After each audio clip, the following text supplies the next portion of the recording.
secrets be forgot and never brought to mind. Royal Rumble is in 4 weeks, which will bring us to WrestleMania time. Happy New Year, everybody. Happy New Year, Jeremy. Happy New Year, Caleb. This is our second New Year's special, spectacular episode where we will be bringing you later in the show our top 10 matches 2017. An amazing year in wrestling, anyways. Yes, it has. It has been. Very much so. So many good things about wrestling this year. So many great rivalries and feuds and matches and people rising to the occasion and people finding each other and creating awesome stables and tag teams. And just so much fun stuff. And next time we meet, we will be bringing you our end of the year awards, where we will hand out like Wrestler of the Year and Match of the Year and Most Improved Wrestler of the Year and all that stuff. That should be a lot of fun. And we're here to bring you our weekly recaps. And then, of course, as we just stated, top 10 matches of the year. We have a lot, so yep. A lot of honorable mentions, and I have 3 ties on my list. So yeah, that's it's pretty crazy stuff right there. It's just there's so many good matches. Like he has a top 20 list, and I essentially have a top 20. Yeah, you do. You really do. So that just goes to show you how awesome wrestling was this year. So, any New Year's resolutions when it comes to wrestling this year? I didn't have any, but now that you say that, maybe I should. I don't know. I've been watching a lot of wrestling, or had been watching a lot of wrestling since before the break. So probably to stay the same, stay the course. I've been watching a lot of trying to go through the Raw, the Monday Night Wars. Good grief, can't talk. The Monday Night Wars stuff. So that's been kind of fun to go through. So I'll probably keep doing that. And that's pretty much it. Yeah. What about you? Cool.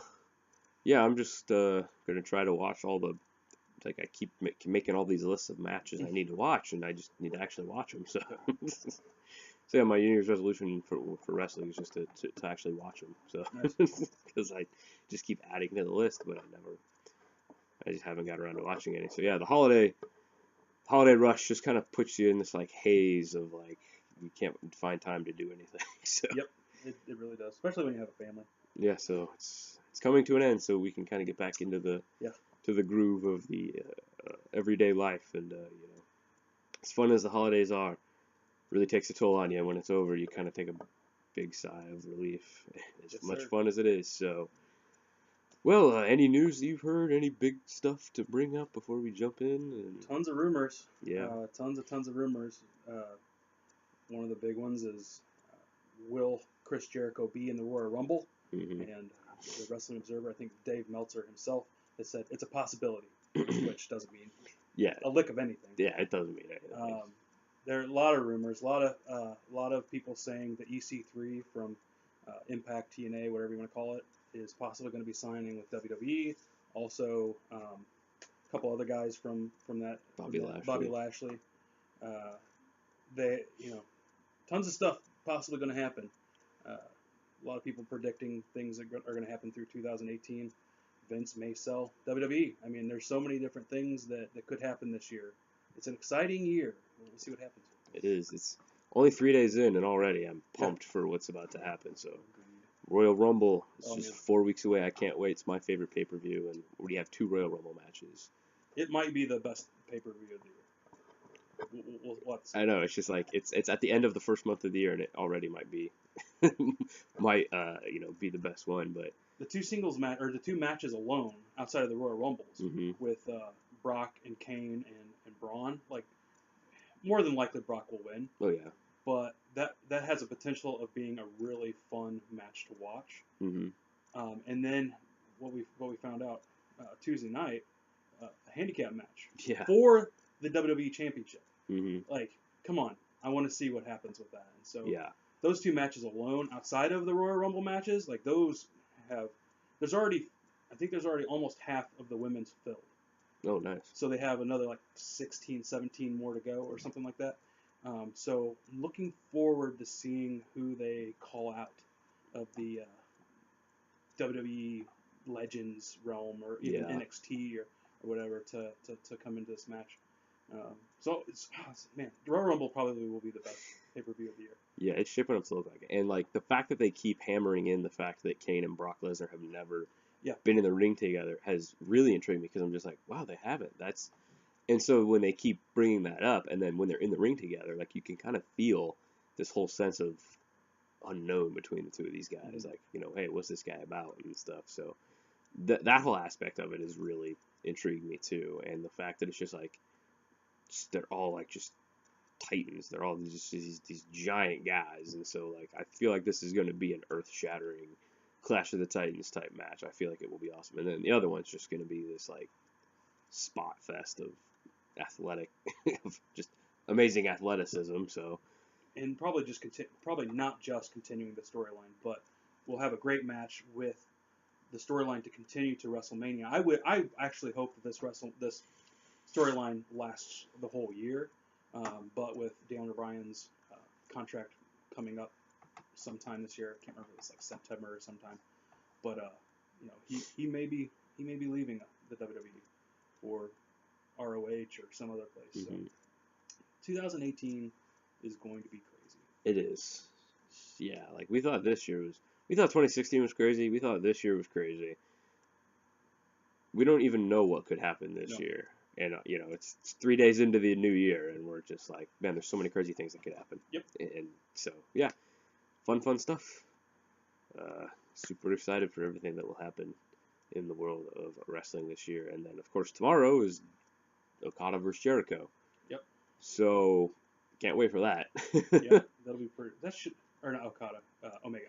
Did I say Okada versus Jericho? Oh, Omega. Yeah. Omega versus Jericho. Alpha versus Omega. I might be on the bandwagon that this is an interview type situation. Oh, really? There's a lot of people speculating that the reason why Jericho is there is to feel out Omega to come over to the WWE. Really? There's so many possibilities this year. Like just that alone, possibly Vince selling the WWE. Just so many different things that could happen. But that match, Omega versus Jericho, has the potential of being one of the best matches of the year.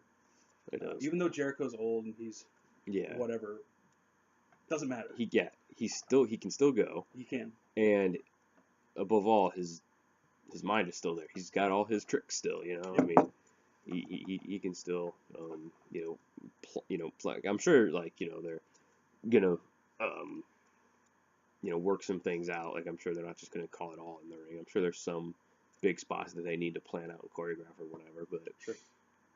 So yeah, like I'm sure they're really kind of wanting to pull out all the stops and put on something really special. And I hadn't heard that rumor though that this is it. So like if that was true, that'd be pretty cool. So because a lot of people are suspecting that Jericho will come back in the Royal Rumble. Yeah. And I think it'd be cool if he comes out at like number 25 or something like that. And all of a sudden, music hits that nobody knows who it is. Like, what is that? And then it's like everything's black, and then all of a sudden you just see a white Omega logo on the thing, and then it just like the lights come back on, and it cuts to Jericho, and he's just like looks like he's like, just like has just rabid with anger. He's just, and then Omega comes out, like the roof would just explode off the building, and they would be indirectly referencing, they won't say New Japan, they just say in Japan, like So like, but I'm sure like, oh, these two just, had a, incredible rivalry over in Japan, and they want to settle things, something like that.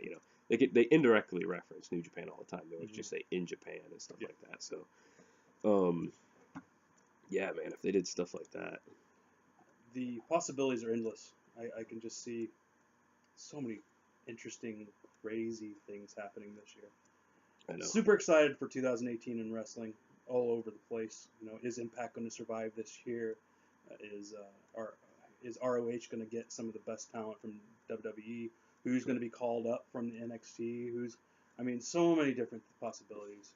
Will WWE be under the ownership of someone else? So many different things. Do you think that Trips and Steph would buy it from him? You think? My guess is, if UFC went for $4 billion, I believe it was, Vince will probably look for that amount or more. WWE is a more established brand than UFC. Hmm. I could see A lot more merch sales. So. yes, I could see him looking. I could see him looking upwards to 10. That's a lot of money, but I could see him at least no more than double the UFC. And like I said, there's a lot of speculation. A lot of people throwing Disney's name into it because Disney's buying up content like left and right. Hmm. I could see Disney getting involved, but I don't want that to happen. Yeah. I could see it happening. So many different things. So many, probably 4 plus. It'll be more than $4 million for WWE. But we'll have to wait and see. We're just excited about the news of possibilities for 2018. Yeah, so many awesome things can happen. Giddy. Giddy indeed. Very, very giddy. Well, folks, we all hope that you had a spectacular, spectacular holiday time, and now it's time for us to get back to work, though. So why don't we go ahead and jump right into the weekly recaps? Right on. From this week. Obviously, didn't get to. Did we ever talk about Clash of Champions? Like, I can't remember if we ever actually talked about it. Yeah, we did. I thought we did. Okay. Last time we got together. Yeah. I thought that we did cover it. So I was just popped in my head. I was like, wait, Sure. but yeah. So yeah. Obviously we haven't done an episode for like a week or two. I think 2, right?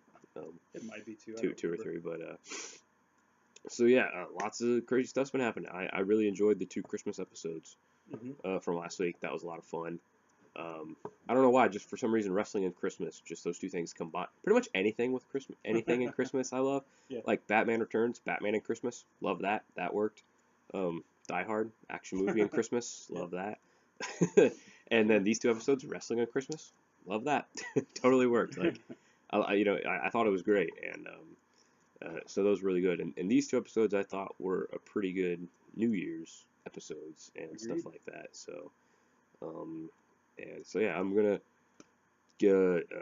hand the mic over to you, so to speak, my friend, and let you talk about Monday Night Raw. What this week in Monday Night Raw did you, or is there anything from last week that you want to I don't remember cover last real week quick? a whole lot. I mean, I remember that Braun and Brock and Kane all shared the ring. Hmm. That was pretty. Was that last week or was that week before? That was last week. Last week. Yeah. That was good. The Samoa Joe set up to the match this week. That was pretty good. Totally. Yeah, I don't remember much about Raw and SmackDown, Okay. other than the main storylines of both. But I thought they were pretty good shows for the most part. What do you remember about them? Last week, yeah, all the stuff with Samoa Joe was great, and all the stuff with the Universal title, I really liked. Like, I loved Samoa Joe and Roman Reigns facing off. Obviously, the match ended with some shenanigans. Yeah. But for a storyline, it works. It just shows how much these guys are going at each other and stuff like that. And I loved Samoa Joe this week and last week, his interview backstage with Renee Young, how he's just spitting this venom at her, and she's just obviously, I'm sure she's cool with it. She knows this is a storyline, but like she responded really well. Her acting, just with her face was really was done really well. My favorite thing about this week was, please welcome Samoa Joe. Yeah, just like really quick, Samoa Joe. She's just like, I hate this guy. I'm not gonna give him time of day. Yeah. Samoa Joe, here you go. I love it too. Like, yeah, awesome. It was awesome. All that stuff was good. It really got me excited. To have a proper feud between Roman Reigns and Samoa Joe was really good. And I can't wait to talk about their match from this week. Can't wait to talk about so many things from these 2 episodes. So, yeah, that's pretty much it from last week. So, this week on Raw, what did you most enjoy and what didn't you really care for? I liked everything. There wasn't anything that I really hated. I love Elias's character on Raw. Like I've said before, his NXT character really annoyed me, but I like Elias on Raw. I like what they're doing with the Miz trials until Miz comes back next week. Thank goodness. We've missed you, Miz. Yeah, well, indeed. You do need your title back, and we need some proper feuds with more people. I hope it's not with Elias, but if it is, so be it. Any which way, I like Elias's character. I liked what they did with him here. I I know that they were trying to go for the Dean Ambrose split from the Hmm. Shield. I love what they're doing with Jason Jordan. I Yeah. think it's hilarious, especially when they come back and they're in the talk. Seth and Roman are talking in the back, and Seth's like, "Don't worry, man. Just you got to calm down, you whatever." And then Jason comes in and says, "Don't worry, man. We've got your back." And and he leaves, and they're like, "What?" It was just It it's reminded me really of funny. like, you know, like I don't know if anybody's been in a situation where like, you know, you want to hang out with like one of your buddies and he like Hmm. his like mom makes him like bring his like little brother along or something. It kind of reminded me of a situation like Yeah, I that. I think WWE has built Jason's character so well. I know the universe hates him, but I think that's the point. Hmm. Is that they built, and I hope they haven't backed him in the corner, but they built him as this whiny kid who thinks he can beat anybody. Now that he's got a belt, he's got a, he's gonna be the kind of the rabid dog that can't do anything, and Seth's got to rein him in. So I like that dynamic. I love what's happening there. I really, really, really do, and I loved the opening promos from everybody with Jason coming out and then Seth coming out and be like, "Hold it, man! You just need to chill out." I loved that. I the thing I really enjoyed the most outside of uh, the main storyline was I felt Asuka and Alexa had a really solid match. Totally. I think Asuka. I think this did two things. One, it made Asuka look better than she has, even though the Emma matches were really well done. Um, it makes Asuka look really good and really strong and really. I think these kind of things are going to get her more popularity with the overarching WWE fans, not just the NXT fans. But also, I think that feuds between Asuka and Alexa might be some of the best feuds in the coming years. They worked super well together. I really enjoyed watching that match, and I'm waiting for what happens afterwards. And so I think that might have been my favorite thing about the night. There's so many other things. Uh, the Brock meeting Kane in the back, Hmm. and Brock's like, "No, I'm only for myself." I thought that dynamic was really fun to watch. I'm trying to think of what else. Trying to think what was the main event of the night. Well, the last thing was when Brock and Kane met in the ring. That was the Oh, that last was thing that last night. happened. But I think the final match was it the club match? Oh yeah. I think that might have been You know the what? last match. I was up until almost 1 o'clock watching this last night, and Oh, so I really? think I fell asleep. I'm gonna have to go back and watch it. I think I fell asleep during that match by accident, and woke up at the end of the Brock Braun thing. So, but I like that. I like because I knew about it, but I just like I said, I fell asleep by accident. Um, I like that they're taking a chance on possibly uniting the club. Mhm. Now that they're doing that, the whole idea of Omega coming in is super intriguing. Um, Because I would put Omega on Raw. I don't think I'd put him on oh, SmackDown. absolutely not. You're absolutely right. He needs to be on Raw, and he needs to come in Yeah, can not you imagine? necessarily like AJ, not necessarily in the Royal Rumble, but like AJ in that he is not in NXT. He's straight Yeah, to the roster. He's straight into feuds with somebody. Um, I not mean, maybe not necessarily Jericho, but they yeah. could bring that over. Somebody somebody special on Raw, and somebody special could be Finn Balor in Hmm. the club. So that's a good possibility. So we'll see. I'm trying to think if there's anything else that I'm missing from Raw that I really enjoyed. I can't think of anything else. What about you? What was your favorite things on Raw? Yeah, I There like was the. nothing I hated. Yeah, I'm that same way too. Like, and I thoroughly enjoyed it. Um, yeah, I totally was just like, man, this is pretty solid Raw to start off the new year. Obviously, my favorite things, like I already said, were the Universal title thing.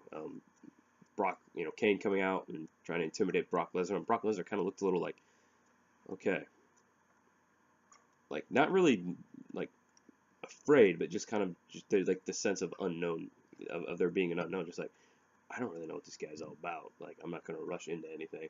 And then like yeah, so all that stuff was good. I love Heyman talking. Like he's just the best. Hmm. You know, he can just talk and talk and talk, and people just love it, and it was great. And I just loved when Kane just like chokeslammed Brock Lesnar, and then Brock Lesnar just sat up just like Kane, and then I like how he just like instantly smiled, turned and looked at him and started laughing. Like that was perfect. That was great. And then I loved that he just took the belt off and run over, and then just hit Kane in the face with it, and they both went over. They both like toppled over. Like that was awesome. That was some good stuff right there. Yep. Like I really love that. That really got me pumped up, and I'm just it's just one of those things where she's like, Brock Lesnar, quit making me like you. Like, Yep. you know, um, They're getting the best stuff out of him right now. they really are. Like ever since I feel like the Goldberg match at Survivor Series, not their match, right? The fact that he was willing to do that, the fact that he was willing to lose in 86 seconds to build this story, to build that storyline, and then you know, and so yeah, I agree. I feel like ever since then they kind of hit reset on him, not like his character, but just reset on his momentum. He just can't always ride the breaking the streak thing forever. Mm-hmm. So they needed to do something, and so I feel like this was a good that was a great way to do it, and I agree that we are getting his best stuff since then. And I mean, their match at WrestleMania was awesome. It's Yep. only 4 minutes long, but it was awesome, and him and AJ was one of my favorite matches of the year. Yep. You and I were both just like, bravo to Brock for playing ball and putting on an awesome match, and being able to, that's willing to sell for AJ Styles and not just phone in a match or something like that. So like it was funny because on Cultaholic Ross was just like, do you think that Brock was like a massive TNA mark and just really liked AJ Styles back in the day? Like, do you think he just likes AJ Styles so much? He's such a great wrestler. He wants to sell for him. And then like when he was selling the calf crusher hard and like screaming in pain, Ross was just like, I think Brock Lesnar fancies AJ Styles. Like, so, so yeah, like you're absolutely right. There, we are getting the best out of him, and I'm actually finding myself going, "Oh, Brock's in the house, cool!" Like, Yeah. instead of just being like, "Ugh," kind of just like same old, same old. He's the beast, blah blah blah blah blah. Yeah. One F5, leave, like, So that whole stuff was great. I think my absolute favorite thing was all the stuff with Roman and Samoa Joe, because they're they're two of my favorites. Roman is good as a sort of he's a face, but he's sort of an anti-hero. They want to bill him as sort of that anti-hero, and he pulls it off really well. And then Samoa Joe is great as just this bad guy who's just a nasty guy. Like He is. he almost seems like he should be a hitman in like a gangster movie Yep. or something. Like he totally has that down. And so the stuff with Asuka and Alexa I really like too. That was really good. But Yep. the match with Roman and Samoa Joe, I think, was probably my favorite thing, maybe, or at least one of them. Elias was great. Agree with you there. I'm glad that they paired Miz Taraj up with him while Miz was gone. I really like what they're doing with that. Just I really had no complaints. I can't really think of anything else off the top of my head that neither of us hated anything really. I like because Enzo's sick, like he's got the flu. Mm-hmm. I like what they did with Nia because they're continuing that storyline, and then Alexa's like, no, you got to help me out here, and she's like, no, I got like Enzo's in the hospital. He needs me to come help him, and She had like chicken noodle soup for him. my chicken noodle soup's getting cold. I gotta go, and so she leaves. I thought that was pretty cool. It's cool getting something different from Nia. Mm-hmm. I don't hate her at all. I hope I hope they do find her footing. I'm super interested in seeing where this Enzo thing goes. Yeah. Even though I'm not the biggest Enzo fan right now, mostly because he's doing his job. He's making me hate him really, really bad. So yeah, I think it's just a solid Raw. I can't think of anything else either. I really can't either. I mean, Kurt kicked off the show great. He did. And Introducing that there's actually going to be 30 women in the Royal Rumble. Same rules. Everything's good. Yeah, it was pretty. I can't think of anything else to bring up. There's nothing bad about it. But everything Samoa Joe did was golden. I just loved how he just was getting in Renee's face a little bit. Mm-hmm. Like I was just like, Renee's reactions. and then like when he dropped the line where he was like, I made Dean Ambrose a stay-at-home husband living off his wife's checks, and he just kind of he like kind of slumped down to her level when he said that, and he really emphasized that, like, and she was just kind of just, yeah, okay, yeah, like I think she was actually trying to not laugh at that, like I could be wrong, but it looked like she was just like, okay, that was a pretty good slam. I have to act like it made me mad, but that was kind of funny, like, so but yeah, man, what would you give it? If there's anything else you wanna? Nope, I give it an A. It was. They started 2018 with a really, really, really solid Raw. Yeah. Everybody performed the way they needed to perform, and again, I understand the hate for Jason Jordan, but it might be one of my favorite things that's going on right now with him just being kind of a guy you love to hate, but just so silly and so arrogant, so silly, so just he thinks he's the best thing in the world, but he's really not. He's super talented in the ring. Oh, yeah. I think personally. Yeah, he is. He really is. Crazy things. Both him and Gable. But we'll get to that at the SmackDown stuff. Just I think it was a solid show. There was nothing I hated from that show. Super excited to see the club together again. It sounds like they're going to be staying together for a bit. Super excited to see Finn Balor actually doing anything. So yeah, and the club doing something totally. too. I like that dynamic. So I'm super stoked. I'm stoked for Royal Rumble. I'm stoked to see what's to come. We only have 4 matches, so I mean to me that's enough because both the Royal Rumble matches are going to be near an hour long, I would think. Yeah, I mean the women's might be 30 minutes. Might be a little shorter, but yeah. I think I hope they don't add too many more matches to it because we already have, like you said, we already have 4. Let me ask you. Go ahead. Since we're talking about the Royal Rumble, who do you think will win the men's, and who do you think will win the women's?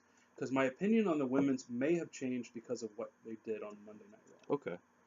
Well, I what I think, like what I would do, is honestly what I think they're gonna do. I think we're gonna have 2 Japanese Royal Rumble winners. I think Shinsuke is gonna win the men's, and I think Asuka's gonna win the women's. It just makes the most sense to me. And I feel like it's what people want, and just because like WWE doesn't always have to not do something because the fans want it. Like I feel like sometimes they tend to do that too much. They're just like, well, they want it so bad, they figure that we're going to give it to them. We can't always do that. Well, when you always think like that, when you always swerve the fans or whatever you want to call it, it's just like, sometimes things are so obvious and, people want them so bad because it's the best thing to do. So, and so that's what I feel. I feel like we're going to have, because I don't think I think we're going to have the first Japanese Royal Rumble winner, and I think it's going to be 2 of them. I think we're going to have 2 Japanese Royal Rumble winners, Asuka and Shinsuke. Before Monday night, I would have said the same thing. Mostly because everybody's thinking that they're actually going to give us Shinsuke versus AJ Styles, which I think they will. I think there's things that they've got to work out before. I kind of want to see Kevin and Sammy win. Really? At Royal Rumble. I really want to see that because in my opinion, they would share the title. That would be pretty awesome. It would be pretty hilarious, and I think they could do that until, because I'm trying to look up the pay-per-views for this to see if they have time to do what I'm thinking. I think I absolutely agree. Okay, they've got 2. I think there's Fastlane and Elimination Chamber. Okay. Elimination Chamber, I still think they should do the Intercontinental Championship in that. I think The Miz could win it there. That's my opinion. I think Elimination Chamber, is Raw. It's Raw. And then Fastlane and SmackDown this year. They're flip-flopping. Yep. And I think they could. I think if AJ loses the title, I think he could win it back at Fastlane and be okay. That's my opinion. So, any which way, I agree with you. I think Shinsuke wins the men's Royal Rumble. Either which way, I know it's going to be SmackDown for men and Raw for women. That makes sense. So Shinsuke, absolutely. As far as Asuka, they put the fast forward button on that this Monday. Hmm. with actually having that match already. And so I wonder if they're trying to swerve us in saying that something else will happen. I I could see Alexa coming down to the ring and getting Asuka out, Mm. throwing her over or grabbing her or something. I could see that happening to try to extend Asuka's not necessarily her winning streak. And I understand that, like, if you include the Royal Rumble in the winning streak, okay, I understand her winning. If you don't, then it's fine for her not winning. Um, but more than likely, you're right. It's probably going to be those two people. But I could also see them not doing Asuka as well because of what happened on Monday Hmm. night. That they had the match already. So anyway, I think that's probably the safe bet. It just makes sense that way. But I could see a possibility of Asuka not winning the women's match, Royal Rumble. That's just me.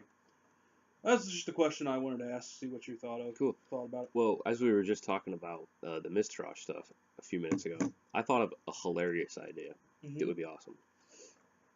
Miz comes back, and he's just like, you know what, Elias, you held the fort down. You know, you helped out my two guys, so I want you to be in the Mistrage. Okay, so now it's like 4 people in the band, essentially. Okay. Mm-hmm.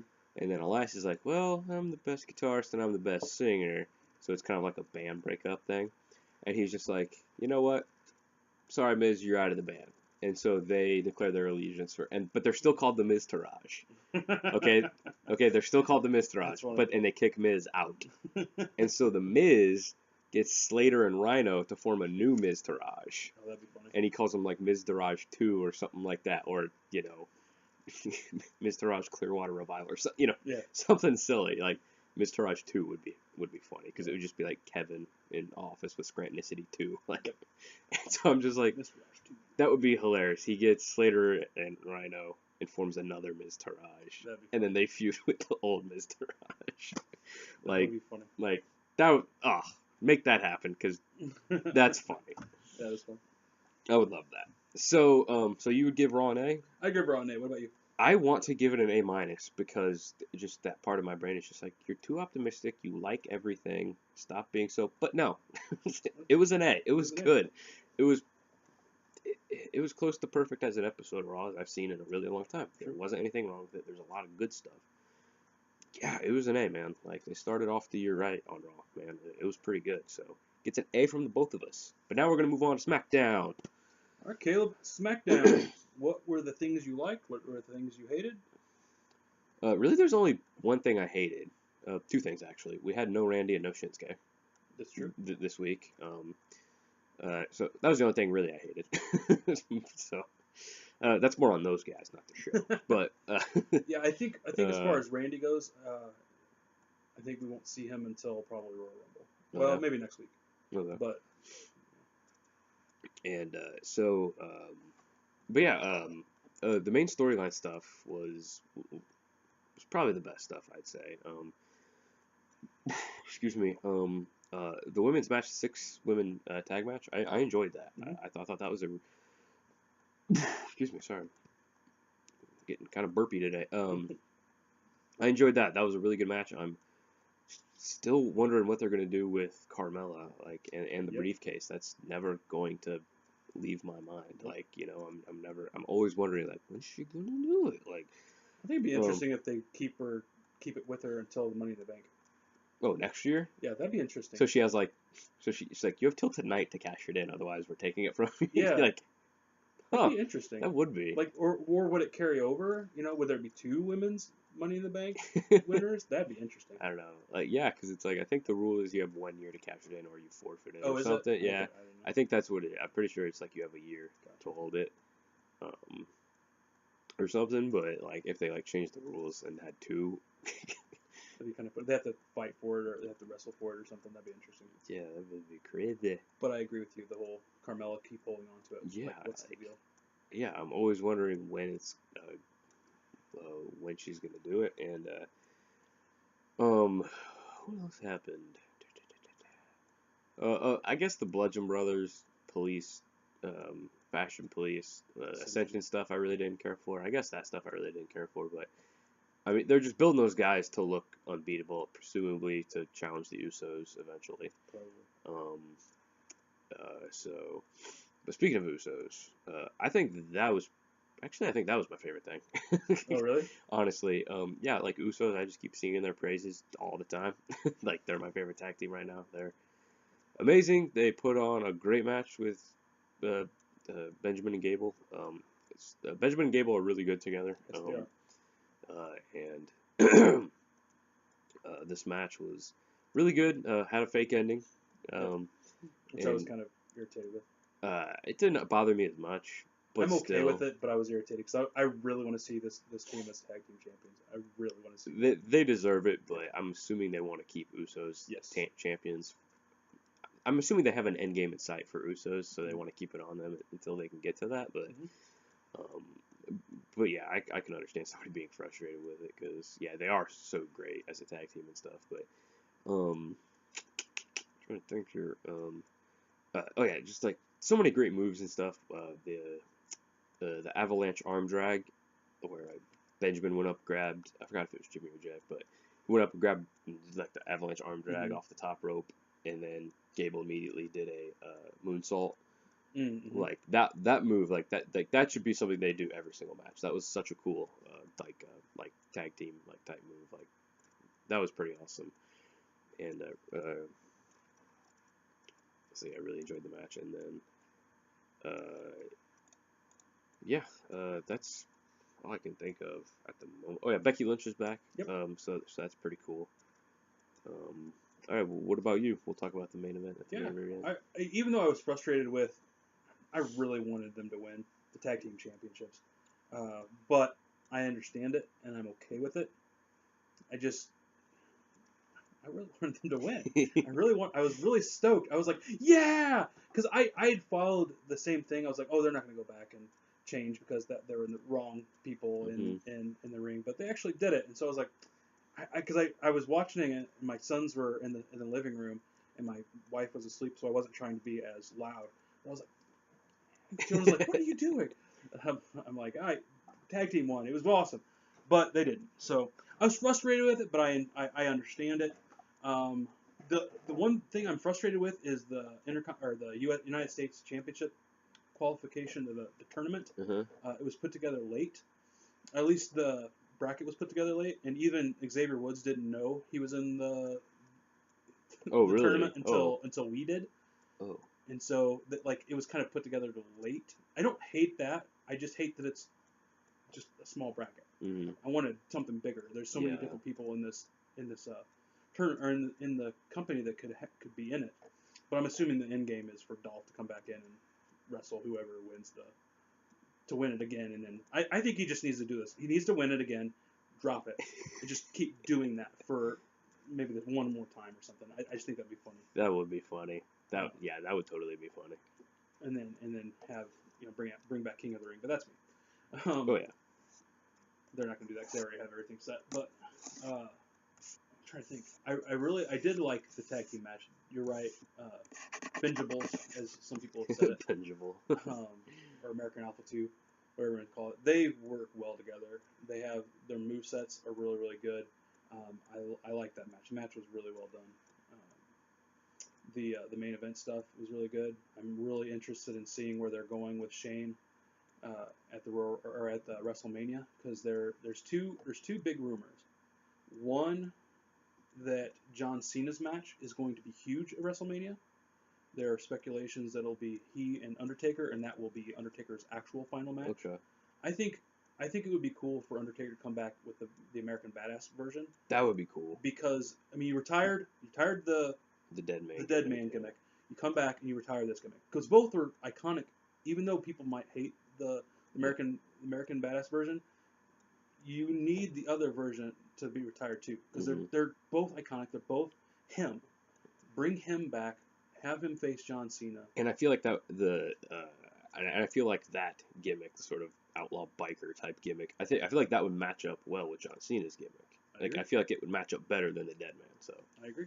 Because the Dead Man Reigns was what should have been, because I feel like Reigns is more the Undertaker character not necessarily on screen, but in the back. He is that leader, that one who, if you mess up, you get kicked off the bus, Enzo. I mean, those kind of things. He is the law, if you will. And so that makes sense. But you're absolutely right. John Cena coming in and actually retiring the other version of the Undertaker, it just makes sense to me too. Yeah. Yeah, that's a really cool idea if they did that. Yeah. That's a big rumor, and they're saying that I feel like one of the best Raws of the year will be the what is it? How many? The 25th anniversary. Yeah. Because they're saying that a lot of big stuff is going to happen that episode to point towards WrestleMania. So that's one of the theories, one of the rumors is that Undertaker in any whatever way he's going to come in. Like I said, I know what I feel. If he comes back, what if he comes back on the motorcycle? You hear the ding, dead man walking, and then he comes out on the 25th Raw and announces he's going to be in the Royal Rumble. And then him and John Cena square off in the Rumble. And then that sets up their feud. Yep. And I would agree with that. What was the other big thing? I forgot where I was going with that. Anyway. Sorry that I take you off track. I probably did with all the talk. That's one of the biggest things is John Cena. There is a big match planned for Shane. But nobody's talking about it. Like, nobody, or at least not talking to other, the Wrestling Observer and whatnot. There's rumors and whatever that Daniel Bryan will be able to wrestle, but again, he's not been cleared by the WWE doctor. But there's apparently that's going to be something huge, which points back to SmackDown stuff. I'm super enthralled in the storyline. Daniel looked super heel this week with saying, "All right, we're gonna do that. You're gonna do this, and it's gonna be for the WWE Championship." What? Like, if you're not for Kevin and Sammy, you look like you're Samian or Seven as. Yeah, that was fun. That was the greatest part. And it's weird that you said Seven. It's weird that you said Seven instead of Sammy. Yeah. And then he goes on. That was really funny. And so I love this storyline. I can't wait to see where it goes. You're right. There's no Shinsuke, no Bobby Roode, no Randy Orton. A lot of these guys that we're looking for. The Rusev Day stuff was funny. Yes. It's never not. No, it's never not. That whole 2018 pancake spread that they had was pretty. The New Day had was pretty funny. He stole my wish. He stole my wish. It was really, really funny. There's nothing that I hated. I was just like, I was frustrated with the tag team stuff. There wasn't anything that I hated. Again, I wish the United States title thing was bigger. Yeah. But seeing that, I'm assuming it was like kind of on the fly, sort of. Probably in the back of their minds, this is what they were going to do, but they didn't have the people. They didn't know who they were going to do it, who they were going to go with. I would like to see Bobby Roode versus Xavier Woods. Ooh. I would rather see that than what I think is going to happen. Bobby Roode versus Jinder Mahal. Yeah. I don't want to see Jinder win. I don't at all. I think the better match is Xavier Woods versus Bobby Roode.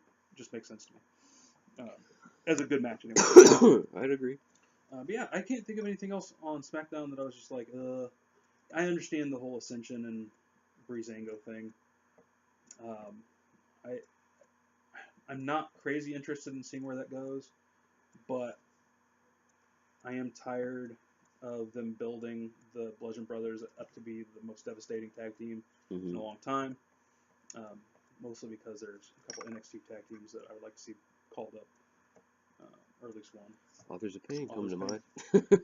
So if they move them to SmackDown, I don't want to see them get destroyed by the Bludgeon Brothers. If they're building Bludgeon Brothers up to bring Authors of Pain in to make Authors of Pain look huge, that's fine. That would be so rad, dude. Because Authors of Pain have grown on me so much in this year. Like, I really didn't like them. I don't like their finisher, the Super Collider, because it looks really dumb. It looks weird, yeah. Over here, tap Yeah. and then powerbomb. Yeah. That makes no sense. Run into him, like make it look like it hurts. Yeah. Then it looked cool. See, if it was a double spine buster instead of a double power bomb, I feel like it'd be better. If they if they like ran into each other and then like went down with the spine busters, I feel like that would be a lot better. Because yeah, it's they do just kind of little left tap and then they do a power bomb. So it's bad looking. It could be better, but anyway, yeah. Nothing else about SmackDown that I hated. The women's stuff was fine. The match was okay. I really wish stuff looked better, but I'm not complaining. I think it is what it is. Becky Lynch back, great, awesome. She hasn't declared for the Royal Rumble yet, but it's just a matter of time. Mm-hmm. Yeah, SmackDown was alright. So, final match. What'd you think of the final match with AJ and Sammy? It was a good match. I liked the end of it. I liked what AJ said. Told him, stop using his dad voice. Yeah, stop being children. I like that. It makes AJ look strong, and it makes him look strong, and it makes him look just fed up with what's going on. Mm-hmm. I hope it isn't one of those things that they're like, I'm fed up with SmackDown, I'm gonna move to Raw. Oh, they better not do that. Because it's the House of AJ style, but he needs to be on SmackDown for a while. I agree. Like he needs to. Yeah, I'd agree with that. Like, he is absolutely right when he says he's the face of SmackDown is the House of AJ Styles, but he's absolutely right. Mm-hmm. He's the draw there. So yeah, I feel like it would be awesome if sometime down the line Rock came back and did a program with AJ, and he could give AJ that rub. I feel like that's a dream match for me big time, because it's like because Rock is he has the star power, the spectacle, the gift of gab. And then, AJ is just the greatest in-ring performer we've ever seen, and he can hold his own on the mic too. So like, I just feel like that would be a good one. That would be a good a good feud to put on his old CV. Have Rock come back for a couple months and do a program with AJ. Like, I feel like he's earned it. I feel like and I feel like it would get people to watch wrestling. Who it'd bring casual fans back, and I feel like it would really, especially if it was on SmackDown. If Rock came back, and was on SmackDown, not Raw, because Raw I think is so overpowered now, like that they wouldn't need that. Like, so if they did move AJ to Raw and then did it on Raw, I feel like it wouldn't. I feel like that would overshadow, because it seems like more of the young up and coming stars, or the guys that they're building to be the next generation, or are the next generation, like, are on Raw. I feel like most of them are there. So yeah, for the most part. So, I have nothing else. If you have nothing else, no. What would you give? What grade would you give SmackDown or Raw? It's one of those few instances where I like SmackDown just a tad less than Raw, I feel. So SmackDown gets a B+ for me. Nothing really that I hated. A lot of stuff I liked, but it just didn't have that oomph, wow factor that Raw kind of had. So solid B+. And I would give it an A- because I agree with you. I think there was just enough stuff that it didn't deserve a B+. That there was enough stuff to satisfy my viewing pleasure that I enjoyed, but just one or two lulls that I was like, nah. But not too bad. Really good start to 2018. Indeed. WWE, well done. Very much. I just can't wait for the 25th anniversary Raw. Yeah, like, it's gonna be huge. It's gonna be ginormous. Dude, when we get together and talk about that, I feel like that's gonna be a really long episode. It should. Because I'm gonna have to take notes because I won't remember it all. I mean, and that'll be the go-home show for the Rumble too. So. Oh yeah. We'll have a lot of stuff to do that episode. All right. Well, that was the weekly recaps, but hold on, because there's more. Of course, as we mentioned earlier, we will bring you our top 10 matches of the year. Essentially, we're giving you our top 20 matches of the year, because we have a lot of honorable mentions and ties in our lists and all that malarkey. So,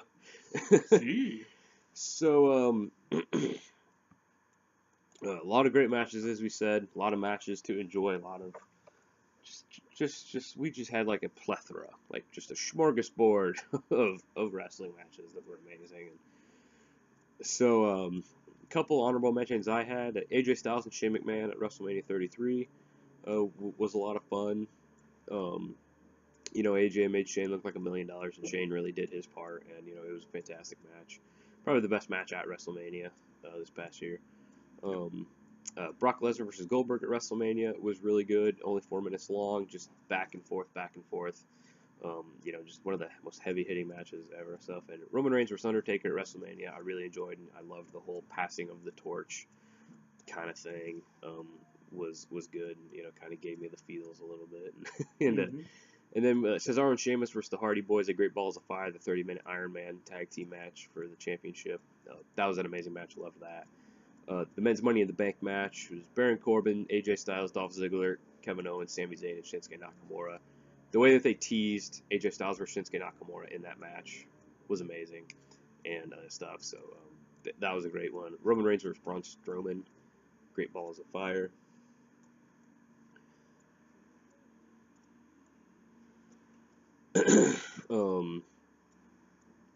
Great Balls of Fire, and then Roman Reigns versus Braun Strowman at Payback was another one. Really enjoyed a lot of those. The one at Great Balls of Fire was the ambulance match, which was actually pretty good. Like the ambulance match, I feel like that night kind of stole the show. It was pretty good. That was pretty good. So, what are your honorable mentions, if you will? Because I made a top 20, and then I have honorable mentions for my honorable mentions. So, anyway, I'll just go real quick. Okay. My matches to rethink possibly in the coming years was John Cena versus AJ Styles at the Royal Rumble. Even though that was a lot of people's favorite match, I enjoyed it. I did go back and watch it the second time, but it just didn't make my list. Tyler Bates and Trent Seven versus Pete Dunne and Mark Andrews at NXT in November. That was really well done. And Johnny Gargano versus Cassius Ohno, NXT in December. December 6th was really, really good. So now my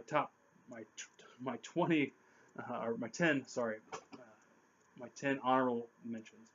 DIY versus Authors of Pain at TakeOver San Antonio. That was a great last 5 to 10 minutes. Sanity versus the Undisputed Era versus the Authors of Pain / Roderick Strong at TakeOver War Games. Great match, solid, fun match to watch. Aleister Black versus Kyle O'Reilly at an NXT show in August.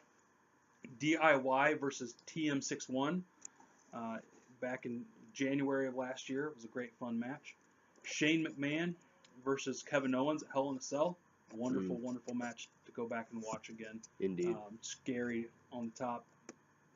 It was just a great match to watch. AJ Styles versus Shane McMahon at WrestleMania. Who would have thought we'd have Shane McMahon on any of our lists? Yeah. It's 2017, not in the 2000s, not early 2000s, late 90s. But that was just a fun match to watch. Tyler Bate versus Pete Dunne at the United Kingdom tournament. Johnny Gargano versus Andrade Cien Almas at TakeOver Brooklyn 3. Sanity versus Authors of Pain at NXT TakeOver Brooklyn 3. And my last honorable mention, my number 11 on my list, Andrade Cien Almas versus Roderick Strong at an NXT on October 25th. Cool. Yeah, that just goes to show you how many amazing matches there were this year. Like maybe I should have just done a top 20. Maybe we should have just changed this to a top 20. No worries. So many great matches, just couldn't wait for it. But now we're gonna jump into the top 10, the upper echelon, the Academy Awards. Well, I guess this would be more like the Emmys, because I guess the year-end awards that we're doing next time, I guess that's more like the Oscars. So many good matches. It was so hard. I was constantly swapping these around. Some of these, I don't know. Some of these I could say are just in no order, just because so many of them were so amazing. But yeah, they're in order, but a soft order, because so many of them were great. So I'm gonna go my 10, then he'll do his 10, and then back and forth. So, all right. My number 10 match of the year was Finn Balor versus AJ Styles at TLC. It was great. It was put up last minute. They made a pretty solid pay-per-view look like an unmissable pay-per-view event that you needed to see, and because of the sicknesses that were that happened, and they made up for it big time with putting AJ Styles on a plane and shipping him over to TLC to face Finn Balor. It was amazing, great match. I feel like they were kind of holding back a little because they didn't want to give us away a 5-star classic without a huge build-up. Like, I think this could have been a 5-star classic if they wanted it to be. But they're just like, don't, go out there and give a solid 4 stars. Like, Don't give it all because we'll save that for later. yeah. So, and just the atmosphere it had. It had such a big fight feel, and then at the end they did it too sweet in the middle of the ring, and I just lost my mind. Absolutely. So my number 10 is Johnny Gargano versus Andrade Cien Almas at an NXT show in October, October 11th to be exact. These two, who would have known that they're actually getting ready to feud for the NXT title? The thing I'm excited most, this was a great match. I'm excited for the match to come. The thing I'm most excited is after they have that match, more than likely Ciampa will be coming back. And so I'm excited to see that. But with that being said, Gargano and Almas had great chemistry in this match. Gargano is my second favorite wrestler of all time right now. He can do no wrong. He's got his moveset that he does over and over again, of course. But the dude is amazing. He is on the level of AJ Styles. And so with that being said, Gargano versus AJ Styles would be one of my favorite matches probably of all time. And Andrade is, in my opinion, a very underrated by a lot of people, underrated wrestler. He now with his new gimmick of kind of being the silent guy to Zelina Vega's mouthpiece, if you will. I think they've done wonders with that. He's kind of like that Brock Lesnar of the lucha world now. It's really well done. And so for me, Gargano and Almas, great chemistry. It was a really good match. So that's my number 10. All right, cool. Now, number 9, I have my first of 3 ties. Sorry, but the first number 9A, if you will, was the Elimination Chamber match at Elimination Chamber. This was an amazing match. Had some awesome spots. So much star power. John Cena, Bray Wyatt, AJ Styles, The Miz, Dean Ambrose, and Baron Corbin. Yeah, awesome stuff. So glad they brought Elimination Chamber back after 2 years of not having it, or 1 year after not having it, forgot which, but it's back and better than ever. This match was awesome. I really enjoyed it. Can't wait to see it next month, I think it is.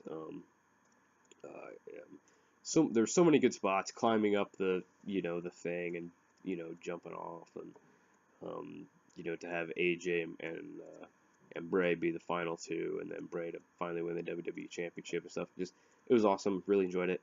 And then I have the War Games match from NXT TakeOver War Games at number 9, Undisputed Era, Authors of Pain / Roderick Strong versus Sanity. Awesome match. Had Adam Cole picking up the win for the Undisputed Era. Such an awesome match. Like, I just enjoyed it from beginning to end. NXT War Games as a whole was one of the best shows of the year. It's not technically a pay-per-view, so I won't be able to put it as the best pay-per-view of the year, but I feel like it has a pretty strong claim to being the best show from WWE this year. So many great matches from start to finish, and it was awesome. Just so many, all the was it the Wolf who got busted open on the table, and just all these big spots and stuff. Just such an awesome match. One I'll definitely go back and watch again for sure. Loved it. It was awesome. My list is quite eclectic. My number 9 is the Fright Night Fatal 4-Way with Tony Nese versus Arya Daivari versus Gran Metalik versus Mustafa Ali at the Halloween 205 Live. This match was super entertaining. These 4 guys are the most underrated wrestlers. I don't know if that's what is one of the things on your list. I'm just putting 205 Live. Every wrestler on there is underrated. Tony Nese is super entertaining to watch. I love that gimmick. Daivari is fun to watch. Metalik is fun to watch. Mustafa Ali might be one of my favorite wrestlers on the 205 Live roster. He's that good. Dude is amazing. But this match was super entertaining. So many different fun spots with candy, with pumpkins, with just fun things. And so that is my number 9, Fright Night Fatal 4-Way. I'm definitely going to have to go watch that. It's a great match. All right. So coming in at number 8, we have the Authors of Pain versus DIY versus the Revival NXT TakeOver Orlando. It's that WrestleMania weekend. It was a triple threat elimination match for the NXT Tag Team Championship. I loved that DIY and Revival were forced to work together to try to take out Authors of Pain. That was such an awesome thing, and I love how they like mismatched and had to do each other's finishers. So one, uh, guy from each team teamed up with the other one to do Yep. the other team's finisher. That was awesome. It was an awesome match to see these two, teams of little guys going up against these, giant guys, and it was done so well and an awesome match. It's one I need to go back and watch because it was so good. So that's my number 8 was the NXT Tag Team Triple Threat Elimination match. Oh, my number 8 is the Elimination Chamber match. Elimination Chamber was a fun match to watch. Hmm. There was nothing wrong about that match at all. It was super entertaining, and it makes me look forward to the one coming up. I really am interested in seeing what they do with that. So that's my number 8. I mean, yeah, because it's Raw this year, Yep. so hopefully we'll What are they get gonna to do? see Braun and Kane and Roman and Seth maybe like just oh, I can't wait for that. So all right, number 7, I have another tie. I put these two in a tie because they were directly related to each other in a way, and because I couldn't decide which one to leave off the list, but I couldn't leave either of them off the list because they were both amazing. 7A, I have the Fatal 5-Way Extreme Rules match to determine the contender for the Universal Championship, which was at Extreme Rules. It was Samoa Joe, Finn Balor, Seth Rollins, Roman Reigns, and Bray Wyatt. I don't know really what to say about this match other than it was one of the best matches of the year. It was awesome. Each guy got their, got their licks in and got to look good. Samoa Joe picked up the win. It was an awesome match. I need to go back and watch it again because it was awesome. And then my 7B, I had the Fatal 4-Way match at SummerSlam, which was the main event for the Universal Championship. We had Brock Lesnar versus Roman Reigns versus Samoa Joe versus Braun Strowman. This was my favorite like multi-person match. Like the rest of them were singles matches or tag team matches. This was my favorite. Um, like triple threat or higher match. Let's say like I don't know a better way to say it. This match was awesome. You and I, we watched SummerSlam, at my house, and we were both just like, that match was awesome, like so good. Braun got to shine, Samoa Joe got to shine, Roman got to shine, and then Roman actually took the pin from Brock Lesnar, further planting the seed that Roman will come the great hero and rise to the occasion and slay the beast and stuff like that. So some nice subtle planning there, and the match was just awesome. Like I need to go back and watch both of these, especially the SummerSlam one. Like it was just an amazing match. I absolutely loved it. It was sick. Like it was so cool. And so yeah, that was my number 7 was those two matches. All right, my number 7 was the hashtag DIY versus the Revival at an NXT show on January 11th. I don't think I need to say any more because both of those teams together made magic in the ring. Two of the greatest tag teams of all time going at it. Great match. That's my number 7. All right, cool. Number 6, I had Asuka versus Ember Moon at NXT Takeover Brooklyn 3. This NXT Women's Championship match. It was an awesome match. Like the crowd just was like into this as all get out, and it was super infectious, and I got super into this match, and like, yeah, it was awesome. Like Asuka really did a good job of making Ember Moon look great and look strong even in defeat, and so thanks for doing that for my bae, Asuka. Yeah, this was an awesome match. Like these are two of the best women's wrestlers in the world right now, and this was my favorite women's match of the year. There were some good ones this year, and I really couldn't think of any others though to put on the list. Um, but this was the only one I could think of. I was just like, yeah, I need to try to put another one on there, but I was just like, I don't know if any of them were as good as this one though. There were ones that were, you know, close, but yeah, none that were as good as this one. And yeah, it was amazing. Asuka versus Ember Moon. My number 6 is Finn Balor versus Seth Rollins versus The Miz for the number 1 contendership of the IC title on Raw May 1st. That match it was fun to watch. All three of those guys have great chemistry. Very fun to watch. I don't remember much about it because it was 6 months ago or whatever. Yeah. But I remember it was a great match. Okay. Number 5, I have my last tie, and this is an NXT twofer. Uh, for 5A, I have Tyler Bate versus Pete Dunne for the United Kingdom Championship at NXT TakeOver Chicago. Oh man, holy crap! This match was amazing. Tyler Bate and Pete Dunne are two of the best wrestlers in the world right now, and they were the two standouts at the United Kingdom tournament, which was amazing.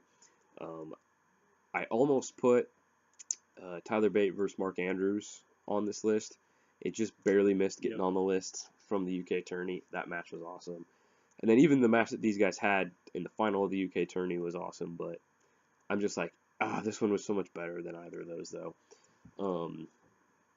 Yeah, man, it was awesome. Heavy hitting, high flying, all that good stuff. You know, bruiserweight, you know, and Tyler Bate was, yeah, I don't know what else to say about it. Like, it was awesome. One I'll definitely have to go back and watch again. I absolutely loved it. And then coming in at 5A, I had Aleister Black versus the Velveteen Dream at NXT TakeOver War Games. Really, really liked this match. I didn't know anything about Velveteen Dream before this match. I just watched the whole thing of NXT TakeOver. I was like, oh, cool, Aleister Black. I was like, Velveteen Dream, don't know that guy. I was like, oh, okay, that's kind of a neat character, sort of a Gold Dust-esque kind of guy, you know, very obviously inspired by Prince and stuff. And so I was like, that's kind of an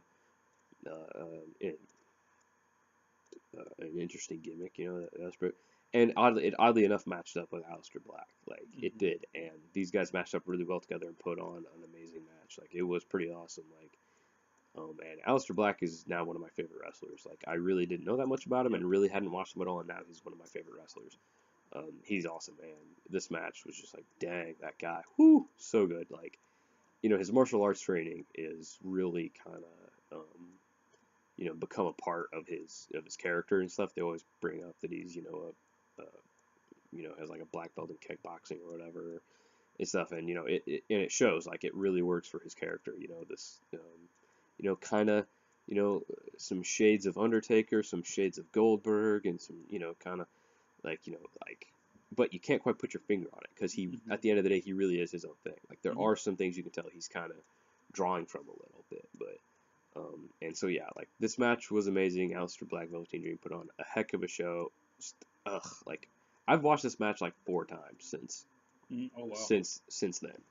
Like I know a lot of people really liked it, but maybe not as much as me. But I just thought it was really good. To the fact that, you know, this guy who at the beginning of the year I really didn't know that much about or care about, and then a guy that I just found out about put on a match that I just was completely enthralled with, and you know, so. Yeah, that was my number 5, was the NXT twofer. Yeah, Black's song is one of my favorite songs of the year. It's a pretty cool. I should add that to the year-end awards. Oh yeah, WWE theme of the year, yeah, for sure. Yeah, it's one of the best. I mean, it's him and pretty Drew awesome. McIntyre's are my 2 favorite. Yeah, I like Drew McIntyre's. It's like heavy metal, but it's got the bagpipes. Yeah, it's totally awesome. Both really cool themes. My number 5 is the SummerSlam slobber knocker. Roman Reigns versus Braun Strowman versus Samoa Joe versus Brock Lesnar. Great story told, great action. I just want to see more of this. I honestly do. I want to see more of these big guys just beating the snot out of each other, and more fatal 4-ways, more, you know, whatever, triple threats. I don't really care. Just throw all these guys together. Have their own Royal Rumble. I don't care. Just something like that. Yeah, they need to do a super heavyweight tournament. Yeah, they do. They did the Cruiserweight Classic. Let's. Super you know, would be rad. Yeah, let's do the Andre. Well, they can't do the Andre Giant because they did the Battle Royal for him, but they need to do something. Yep, I agree. So anyway, that was my number 5. It was one of those ones I go back and watch. So many great things in that match. Brock going back to the back and then coming out. I mean, it's been done before, but I don't care because it was a good moment. All right, cool. Now, and coming in at number 4, I have the match most people were gonna probably put at number 1. It was Kazuchika Okada versus Kenny Omega at Wrestle Kingdom 11. This was an amazing match. I feel like it kind of got overblown and overrated a tad, but still. We're looking at you, match. Meltzer. 6 stars. Come on, Yao. Yeah, that was stupid. It's like, just stick to your just stick to your thing. Like, You know, stick to the 5 5 stars. plus I could see. Yeah. Like a 5 plus, fine. But 6 stars, you've broken. Yeah. Yeah. Sorry, that's another story for another time. Yeah. It was an amazing match. Their second one was better, but this is the one that started it all. Like, this was the one, that made me a fan of both of these guys. Because prior to that match, I hadn't heard of either of these guys. Well, I'd heard of Okada, but I really didn't, pay attention to that. And then I heard about this match, and I watched it, and then I was like, holy cow, this is pretty awesome. Like, it's really, really long, which was awesome. It had a lot of great action, which was awesome. A lot of big spots, like the table spot, and almost going over the barricade and smacking into the barricade and stuff. Super Tiger suplex. Yeah. Like the one that should have killed Omega. Yeah, like, but it Or just, Omega, or whichever one. but it just didn't. Like, Yeah. yeah. It was a good match. Just because it's so long, I haven't gone back and watched it a lot. I think I've only watched it 2 or 3 times over the year. I think only 2. Because I watched it like a day or 2 after it happened, and then I watched it like over the summer. So I think it was just the 2 times. But yeah, it was really, really good. I just felt like it was kind of overrated. I was like, I mean, it's really good, but it wasn't this like game changer that everybody thought it was. But I'm not saying it's not an amazing match, because it is. Like, it was. There are just other matches that I personally thought, were better, or I enjoyed more, or whatever. But I mean, but it was amazing. So, don't call me a WWE mark who's just hating on New Japan. Like, Japanese wrestling is awesome, but I don't have much access to it. Yep. And I can recognize, but it's like, it's like somebody who talks up a movie so much, or a TV show, and you're just like, okay, I'll watch it, and you watch it, and you're like, it was good, but you just talked it up so much that I don't really, So, but it was amazing though. Not saying it wasn't. Yeah, it was great. My number 4 is Okada versus Omega at Wrestle Kingdom 11. No way. Yeah, No way. That's the only. I think that's the only match that we have that we lines have up. Yeah. We all like some of the same matches, but it's funny that this was number 4. Yeah, I really enjoyed this match. There were so many different spots that you just come out and you're like, why did they try that?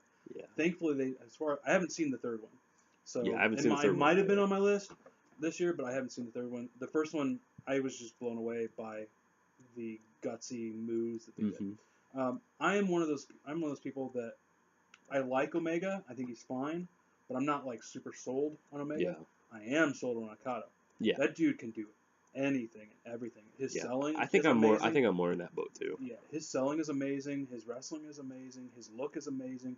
He is New Japan wrestling. And he is. That's the reason why he's got the belt. I mean, so many people want to see like a WWE New Japan joint show, and people are just like, can you imagine Roman and Okada?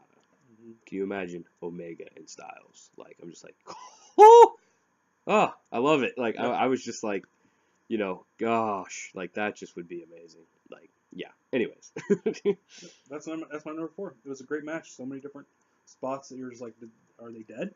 And the stinking tables that Japanese people will use, like, no. Yeah. Get the gimmick tables. Get the gimmick tables, please. Don't use the real my ones. Goodness. And so many different setups that you're like, are they really going to do that? And they didn't do it, and eventually they do, and it's like, oh, it was a great match. It was. Yeah, it was really hard for me to choose between this one and their second one. Their second one, like I said, was probably better. But I just was like, I don't know. That first one just made such an impact, though, that I feel like I need to put it first. But anyways. All right, coming at number 3, my favorite, and I think the best tag team match of the year, the Usos versus the New Day at SummerSlam. This match was on the stinking pre-show, and it was like the second best match of the night to the Fatal 4-Way. This match was incredible. Absolutely incredible. It was on the pre-show, and you and I were just like, why was this on the pre-show? Like, so good. Their match at Hell in a Cell was awesome, too. It was amazing. But this one was just a standard tag team match. It didn't need all the, the extra stuff to put it over the top. This match already was on top. And I loved it. I loved this match so much. I went back and watched it several times. You and I were speechless as to how much we liked it. And it started off SummerSlam really well for us watching that match. We were just like, all right, like SummerSlam was a good night. It was. You know, it was a lot of fun. And this match was amazing. It was this is the match that made me go, like, because I always loved the Usos, but this was the match that made me just go, all right, it's settled. They are the best tag team in the world right now. And, you know, they're the best tag team in WWE by far, I feel. So, and, you know, New Day, so great. They did awesome in this match. Like, this was one of the best feuds of the year. Probably my number 2 feud of the year. I'm not going to say what number 1 is because I want to save it for the end of the year award special. But, yeah, I love this match. It was amazing. I don't know what else I can say about it. Go watch it. I'm probably going to go watch it again later today. Well, my number 3 is, and you've said it, the better of the two, or better of the three, Okada versus Omega 2 at Dominion. I liked everything that happened. I liked the fact that they had Cody Rhodes come out and act like he was going to throw in the towel. I liked the non-finish. It was a great match in my opinion. I believe it was better. Just like Meltzer does, believe it was better than the first one. Was. And again, I haven't seen the third one, so I don't really know how it ended or anything about it. But for me, you're absolutely right. Okada versus Omega 2 is the better of at least the two. And so that is why it is number 3 on my list. All right, cool.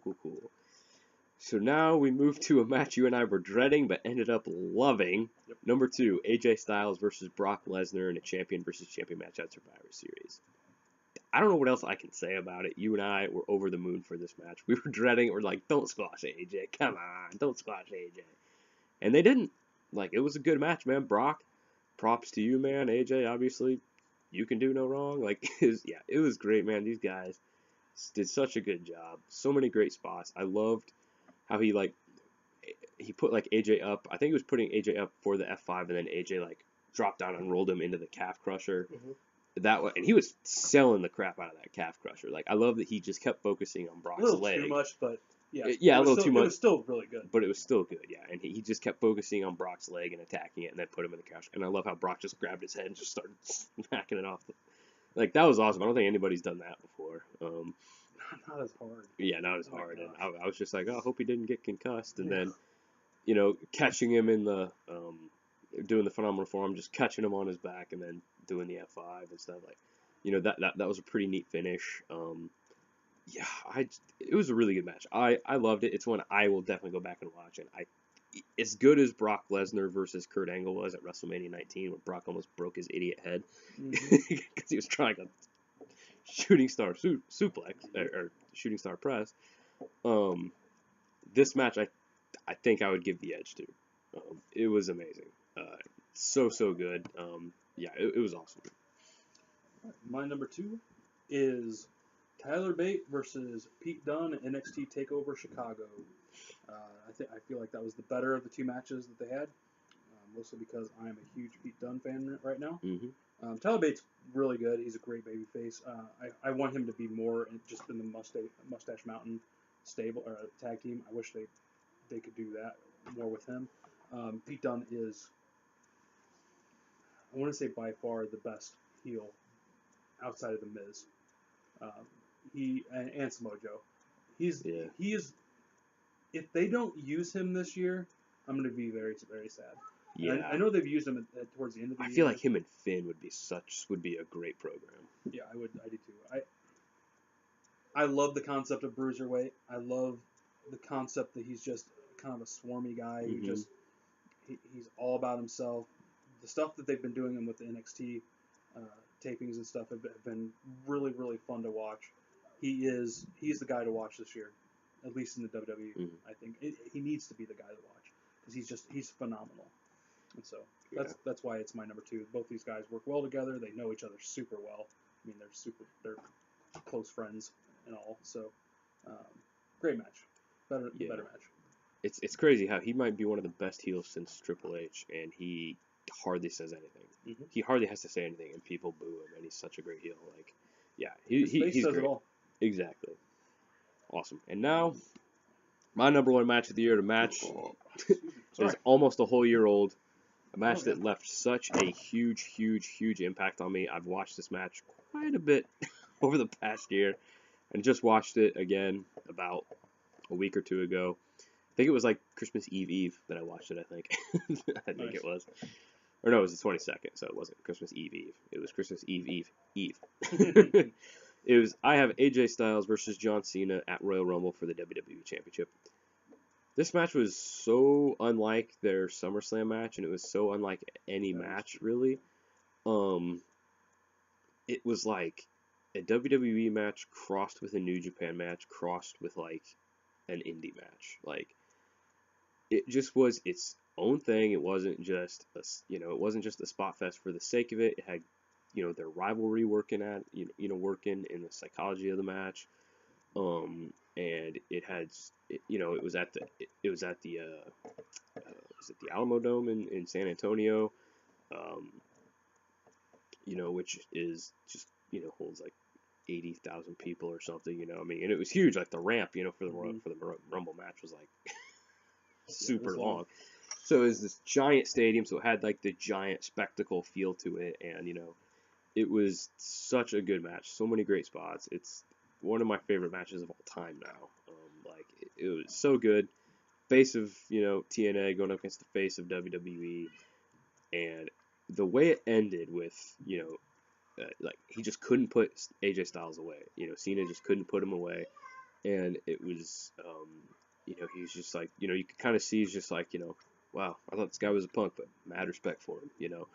And how it just kept going and going and going, and then I love how finally he just he caught him, did the AA, and then just rolled over, brought him up, did the other AA. Like I love when Cena does that. That's a really cool thing. Like that's almost a New Japan-esque thing to do. Yeah.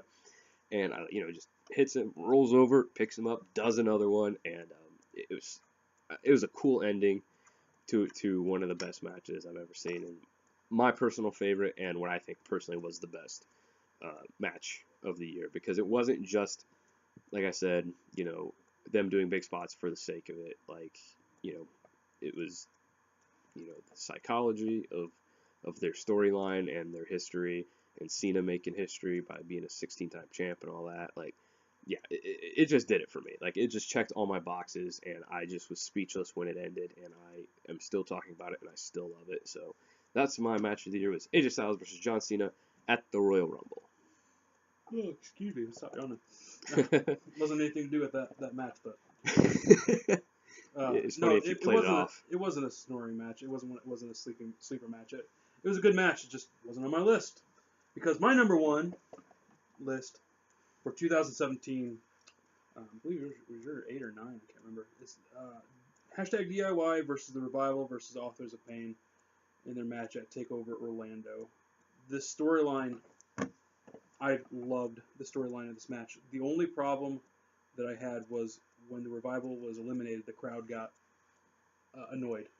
It was the crowd's fault that this match got a little weird at the end. But all I know is the story, like you said, then the Revival and DIY enemies, like sworn enemies, had to work together to beat the Authors of Pain. And it was a great match. Hashtag DIY, my favorite tag team of the year. Sad that they were broken up. But I loved that story anyway. I love the fact that I love that storyline. So anyway, that's my number one match of the year. Loved it. Looking forward to 2018 to see how many matches we have on our list. We shall see. Maybe Jericho and Omega will be on there. Yeah. We'll see. Yeah. I'm not saying that that's a definite possibility, but I will say that it's a high probability that match will probably be on there. So yeah, can't wait for that. So, anything else before we give the go home? I can't think of anything. All right, cool. Well, that was our top 10 matches of 2017, an amazing year in wrestling. I think I will look back fondly at the wrestling world in 2017 for everything that's happened, and can't wait to see what 2018 holds. The Royal Rumble is almost upon us. We are about to, the road to WrestleMania starts there, folks, and can't wait to see what WrestleMania will hold this year. And you know, a lot of people are like, well, I mean, come on, it's obvious what they're gonna do. They're gonna do AJ versus Shinsuke, and they're gonna do Brock versus Roman. Well, just because you know that that's what they're probably gonna do doesn't mean it's a bad thing. Yeah, true. Because go back and watch their match. Anybody, um, Brock and Roman at WrestleMania 31. That match is really, really good. Yeah, just imagine if it's just the two of them and how much further along both of them have come. You know, so. True that. And then AJ versus Shinsuke, everybody knows how awesome that will be. So all right, well, that was our top 10 matches of the year, and we will see you guys next week, where we will, or whenever we can meet next. Yeah, it'll be next. It should be next week. Yeah, we should be able to meet next week, hopefully, and you know, the holiday haze is kind of over, so we should be able to get back into the groove of everything. And yeah, this was a lot of fun doing top 10 matches of the year. We'll see you next week when we will do our end of the year awards, the Oscars wrestling, I think is what I called them last year or something. But I don't know. I'll have to go back and listen to that episode to kind of compare it to how everything will be, and then I'll send you the list of all the stuff, all the criteria. So yeah, folks, can't wait for that. Jeremy, thanks for being my pal and doing this podcast with me. It's been a fun year and a half. Can't wait to continue doing it. Absolutely. Start of a new year. Let's see what the wrestling world holds for us in 2018. Everybody, thanks for stopping by. This is Caleb. This is Jeremy. Signing off. Peace.